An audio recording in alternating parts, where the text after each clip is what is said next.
నమస్తే అమ్మా. నమస్తే అమ్మా. అమ్మా, ఈ రోజు మనం చేసే పని రేపటికి ఉపయోగపడుతుంది. ఈ రోజు చేసే పని వలన ఒక ఉపయోగం ఉండేలాగా మనం అలాంటి పనులు చేయాలనుకుంటూ ఉంటాం. అవును కదా, ఎలాంటివి చేస్తే రేపటికి ఉపయోగపడతాయి? కార్యకారణ సంబంధం అని ఒకటి ఉంది. మనం చేసేటటువంటి పని కార్యం, ఈ కార్యం ఏమవుతుందంటే రేపటికి ఇది కారణం అవుతుంది. ఈ కార్యం రేపటికి కారణం అవుతుంది.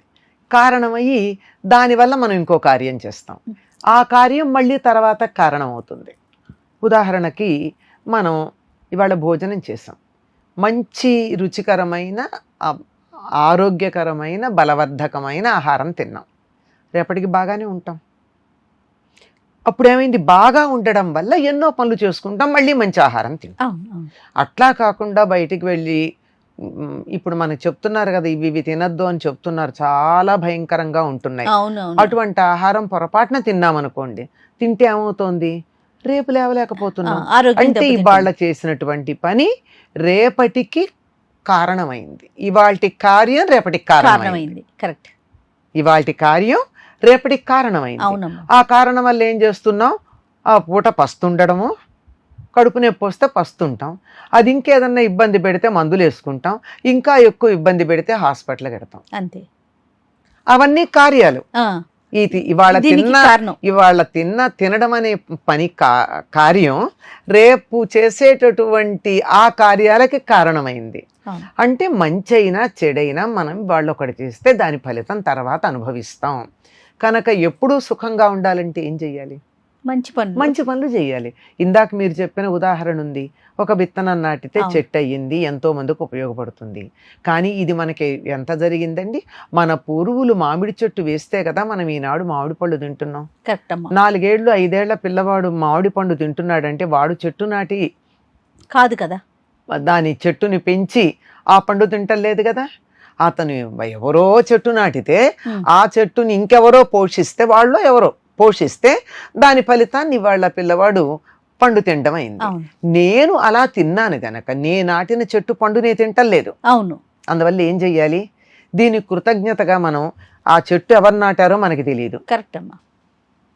కానీ మనం వాళ్ళకి ధన్యవాదాలు చెప్పుకోవాలి కదా. ఎలా చెప్పుకుంటాం, మనం ఇంకో చెట్టు నాటి వాళ్ళకి ధన్యవాదాలు చెప్తాం. అబ్బా, అద్భుతం. మనం ఇంకో చెట్టు నాటితే ఆ నాటిన చెట్టు యొక్క ఫలం మనం తింటే తినొచ్చు, 10 కాలాలు మనం చల్లగా ఉంటే. లేదు 70 ఏళ్లకో 80 ఏళ్లకో నాటాం, తినలేకపోవచ్చు ఆ చెట్టు పండు, కానీ ఇంకెవరన్నా తింటారు కదా. ఖచ్చితంగా. మనం ఏ రకంగా అయితే ఇతరులు నాటిన చెట్టు యొక్క పండుని తిని ఆనందించామో దానికి కృతజ్ఞతగా మనం చెట్టు నాటితే తర్వాత వాళ్ళు పళ్ళు తింటారు.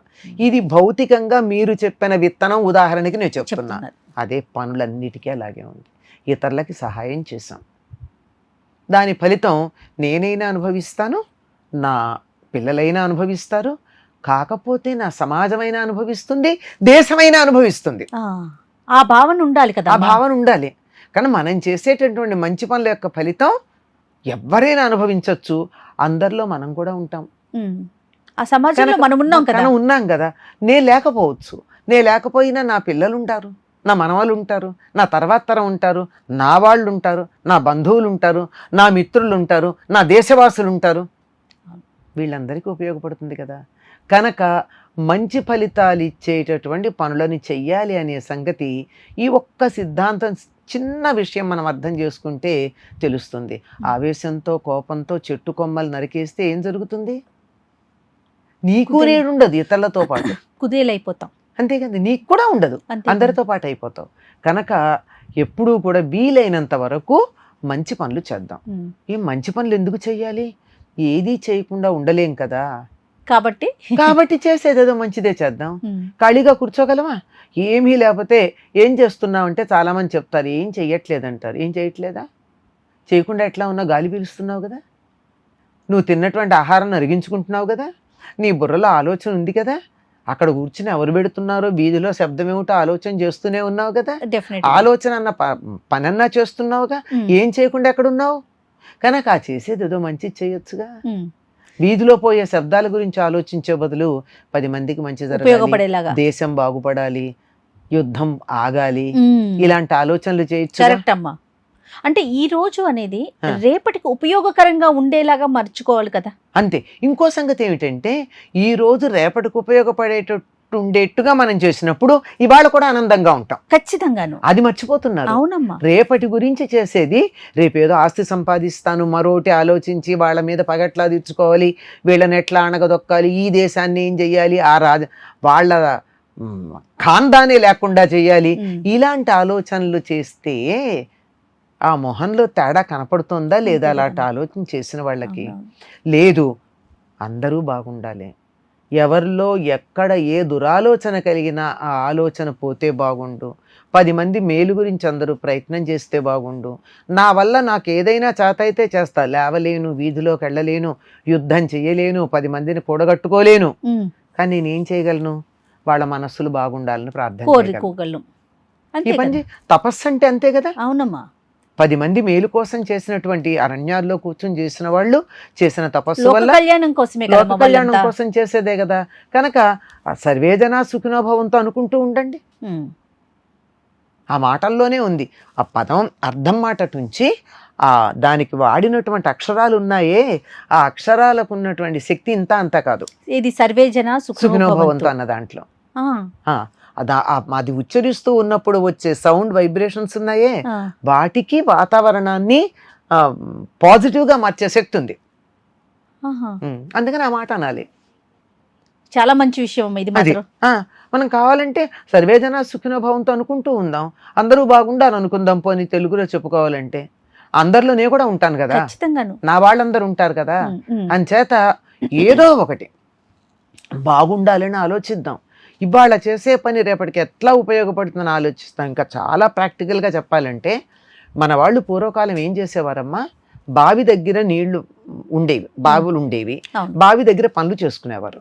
ఆ పనులు చేసుకుంటే నీళ్ళన్నీ వెళ్ళి అవతల కాలవ గట్టి అవతలకి వెళ్ళేవి.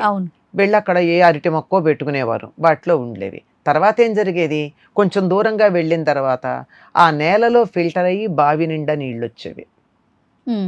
ఇప్పుడు అట్లా కాకుండా అక్కడ నీళ్ల వాడకం లేకుండా బావుల్లో నీళ్ళన్నీ తోడేస్తే ఏమవుతోంది, ఎండిపోతుంది కదా, బావులు ఎండిపోతున్నాయి.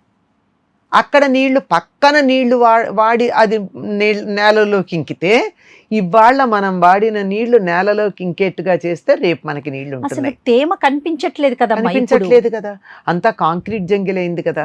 ఎక్కడ నీళ్లు పారబోసేటప్పుడు నేల ఉంటే నేల ఉన్న చోట వెతుకుని పోయండి, లేదా 4 కుండీలు పెట్టుకుని కుండీల్లో మట్టిలో నీళ్లు పోయండి.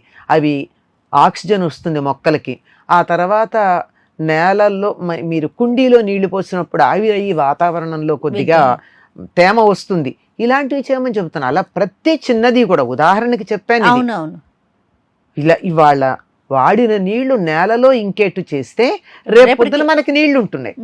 ఇలా ప్రతి చిన్న విషయంలోనూ మనం గమనించుకున్నట్టయితే, ఈ ఒక్క సంగతి గుర్తు పెట్టుకుని గమనించుకున్నట్టయితే హయ్యెస్ట్ ఫిలాసఫీ దగ్గర నుంచి నిత్యకృత్యంలో మనం వాడుకునే మంచినీళ్ళ దాకా అన్నిటికీ ఉపయోగపడతాయి. ఖచ్చితంగా. రేపటి మీద మీరు అన్నట్లుగా ఒక అవగాహన ఉందంటే ఈ రోజు చాలా చక్కగా వ్యవహరిస్తాం, జాగ్రత్తగా ఉంటాం. సంతోషం అమ్మా, నమస్తే. And for more videos, please subscribe to iDream. Please subscribe to iDream. Please subscribe iDream. And please subscribe to iDream. For more videos, subscribe to iDream. please like, share and subscribe to the channel. Congratulations, iDream. Subscribe to iDream. Subscribe to iDream. So subscribe to iDream Media. iDream ki iDream team andarki huge congratulations. Please subscribe iDream Media. Please subscribe to iDream. Subscribe iDream. Please subscribe to iDream. iDream అంటే నా కళల channel subscribe చేసుకున్న నోరు తిరుగుతలేదు, మీరైతే గంట గుర్తు కొట్టండి. For more such videos, please subscribe to iDream. Subscribe to iDream. Please subscribe to iDream. Please subscribe iDream Media. Please do subscribe to iDream. Please subscribe to iDream Media. For best entertainment and information, please subscribe iDream. And don't forget to subscribe to iDream.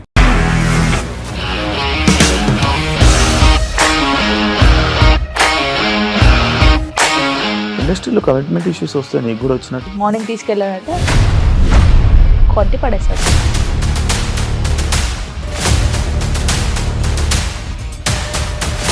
ఒక్కళ్ళు కూడా చూడలేదు. చూడలేదు ఈ cinema అని చెప్పడానికి కూడా చాలా ధైర్యం కావాలి. అది నిజం కదా, దాంట్లో ధైర్యం ఏంటి? ఇది నెక్స్ట్ డే ప్లేట్ మార్చేస్తే తప్పు కదా. As of now we are comfortable this అని నేను అనుకుంటున్నాను. రష్మిక గారిది మీది ఒకే ఊరంట కదా. నీకు కోపం వచ్చిందంటే బాగా తిట్టేత్తరా? తిట్టేద్దామండి. నిజంగా గేమ్ ని ఎలా చేంజ్ చేయగలిగారు? ఏపీఎస్ఎఫ్సి వాళ్ళకి 6 నెలల్లో నేను 6 లక్షలు కట్టా. బిజినెస్ చేయాలనుకుంటే it is as difficult as riding a tiger.